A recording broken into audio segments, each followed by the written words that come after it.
Teto, huwag mo amayin yan. Shh, Teto. Natos.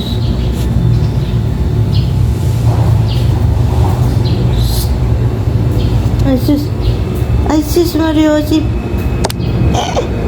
Ang cute na nabi. The impossible dream.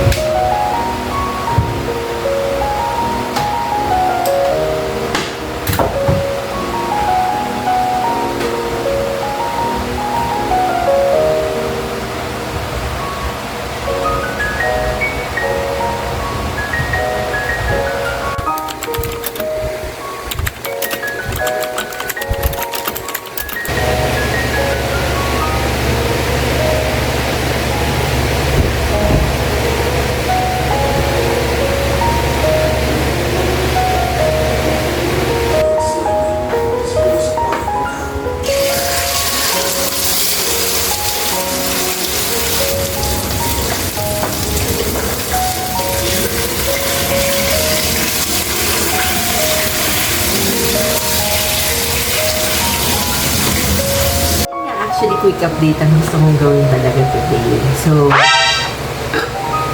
may mga nagtatanong, mga dalawa sila.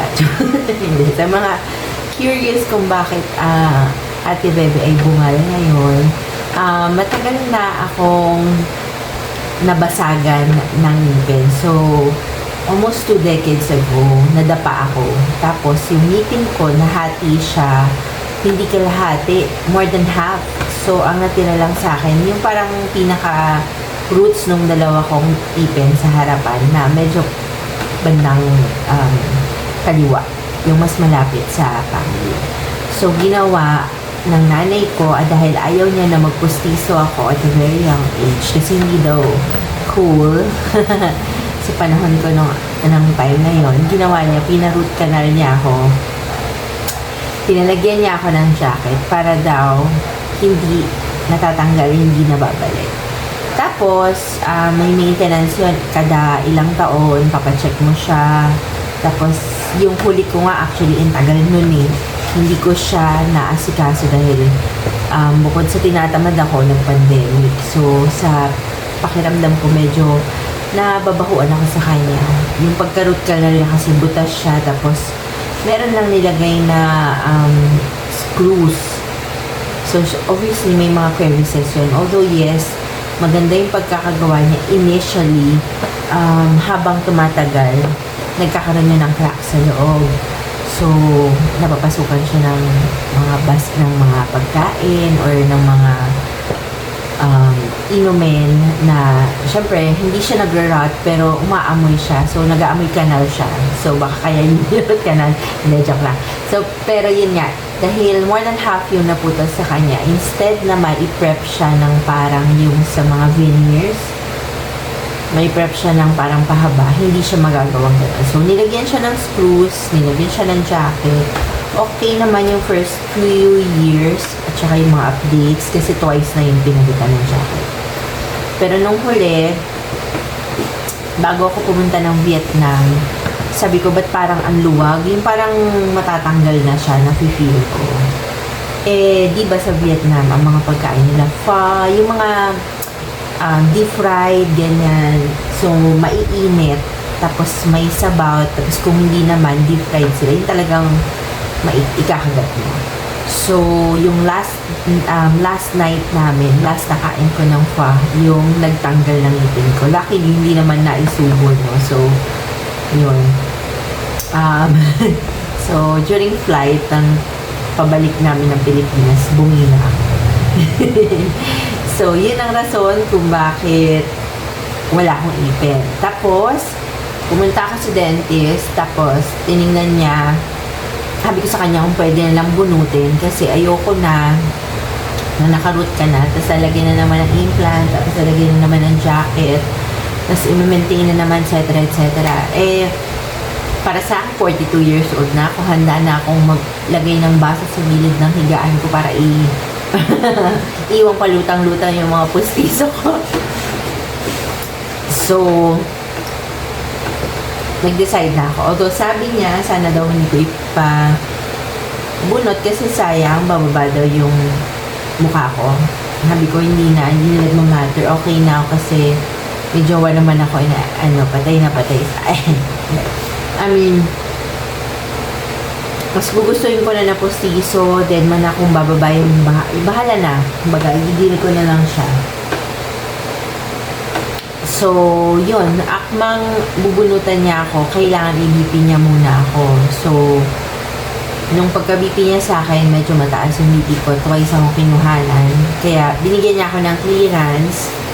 Nag-ask siya ng clearance from my cardio bago ko bunutan. So, tumakbo pa ulit ng ilang linggo or araw. Kasi nga, yung sa gitna nun, pumunta pa kami ng Ilocos. So, pag uwi namin ng Ilocos, still, bungi pa rin ang tita doon.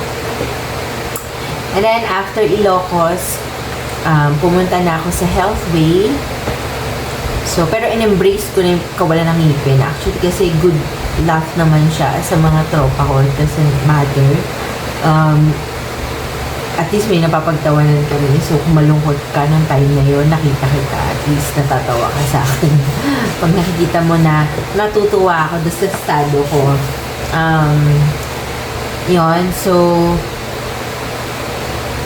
pumunta ako sa pangalawang dentista sa Healthway naman. Instead na nanghingi ako ng clearance from a cardiologist, nagpunta muna ako sa dentist. Nagbaka sakali lang ako kasi doon may clinic, syempre if ever na merong emergency na mangyari, kung mag-bleed man or kung ano man, at least meron pang ibang doctors na available dun sa area. So, luckily, yung pangalawang dentist, hindi na rin siya nag-require ng x-ray. Pero same lang din sinabi niya. Sabi niya, sayang daw yun yung root canal kasi sobrang mahal. Tapos, ipapabunod ko lang. Pero again, in-explain ko lang sa kanya, dahil gusto ko ng mas malinis, tsaka yung mas low maintenance, kumbaga, sabi ko, okay lang, bunutin na niya. So, binunot niya, ang bawat isang ipin, tumakbo ng 30 to 40 minutes. Kasi pala, yung nirurot canal, dumidikit siya sa buto ng gums mo. Kasi dati meron pa siyang nasa gitna, kaya mas, di ba pag buhay yung ngipin or medyo rotten lang, parang may cushion pa siya in between the gums and yung mga ngipin. At saka sa buto. Ngayon, wala na yun. So, nangyari, ni-chisel pa niya yung buto ko para lang yung nabuo na parang patusok mawala. Parang hindi daw ako masasaktan kapag finally makakapagpustiso na ako. So, yun, mag-aantay pa ako siguro ng 1.5 months to 2 months para lang makita ko fully yung pinakanipis na nung gums, nung mismong area kung saan ikakabit yung mismong postiso. Kasi, ayoko na rin ipagalaw yung mga good teeth ko na nandito. So, kaya, yun yung isa pang rason kung bakit ayoko yung magpa-jacket. Kasi sana maayos yung magiging paggawa ng postiso ko. So, antay lang kayo sa mga videos ko ng mga darating. Bungal pa rin tayo.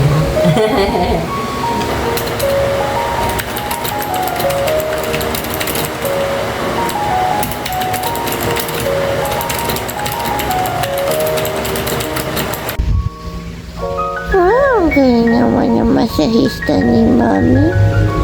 Wow! Wow! Ang galing naman yung baby love ni Mama na yan. Wow!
Inabi.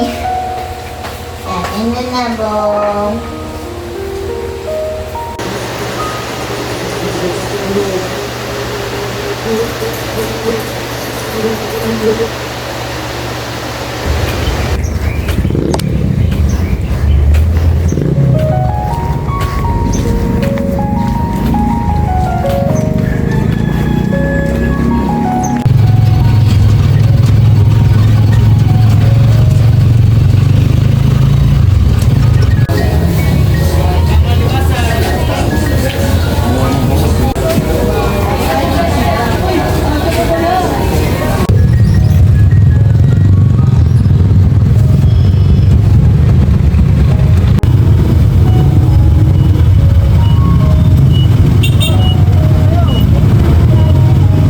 Galing ako ng palengke, Pasig Palengke, tapos namili ako ng mga seafoods. Tapos kukwento ko lang yung pakiramdam ko kasi after ko bumili ng hito at saka dalag kasi gusto, favorite na isda yun ng nanay ko. Bigla akong nahilo kasi syempre nakita ko pang buhay, tapos nung kinakatay na kahit nagtalikod na ako, naririnig ko pa din na basta ngayon sobrang sama ng pakiramdam ko. Happy si nanay pero sumama yung pakiramdam ko. Diyos ko po. Anyway, ang dami kong pinamili. Dalag, hito, arosep, tapos ito mga maliliit na alimasag. Tapos, bangus nila pipi, tsaka galunggong. Sobrang ganda ng araw ngayon. Actually, Ash Wednesday ngayon eh. Dadaan sana ako kanina sa church. Kaso, swerte kasi dun sa may palengke, meron na mismo na Mercury. So, instead na punta ako dun sa may Santa Clara para sa gamot ni Nana, bumili na ako ng gamot dun sa may palengke. Ay! Ay! Nabi! Nabi! Ang ganda ni Nabi! Nantay ni Teto, umalis si Iya Bernickel, si Waps.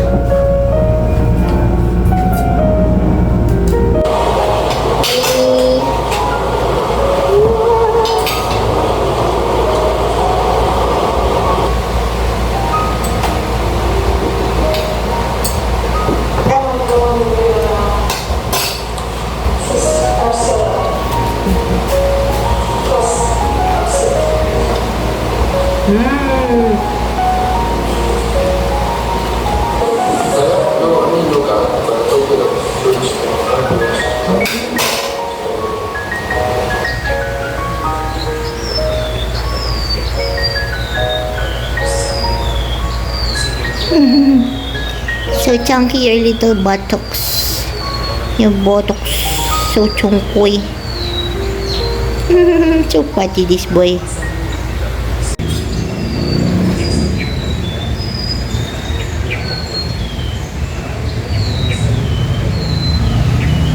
Oh, ganda ng langit. Ang ganda ng langit. Ganda ng langit, oh.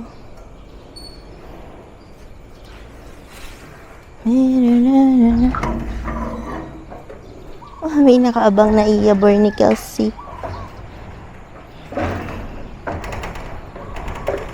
Wow!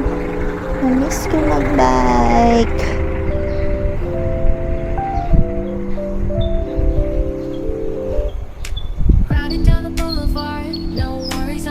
Wow! Ang taray ng araw. Ang ganda. Gusto ko sana lumayo sa labas. Kasi naalala ko yung oras. Usually pag ganito may traffic. gusto kong pumunta doon sa may Greenwoods. Sa may Greenwoods kasi doon sa may entrance niya. Merong parang bukid. Ang sarap niya puntahan. Titig-titigan, gano'n. Tingin tayo ng mangga. Ay, walang mangga. Ay, ito meron. Abot ko ba? Ay, wala akong bagoong. Ay, abot ko. Kainin natin to.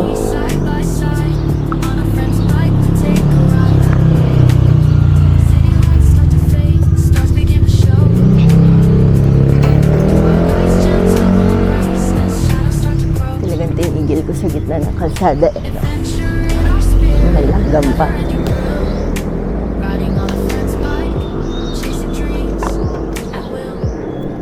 Antik, Rico. Ang agat. Pengi po ah.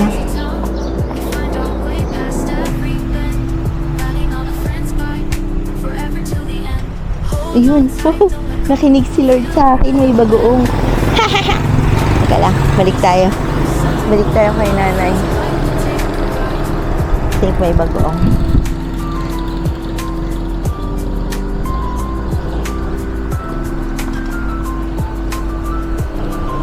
Nanay, magkano? Ayan, bagoong. Mag 50 po. Ay, sige, isa. Okay lang po. Meron pa sa bahay niyan. Yun na lang pong malaki, nanay. Ano ba to? Puto ba yan, nanay? Magkano po yan? Ah, sige, teka. Ito na lang, nanay. Kalang. Hindi na lang. Hindi na ako lalabas. Gusto ko ng bagoong kanina pa eh.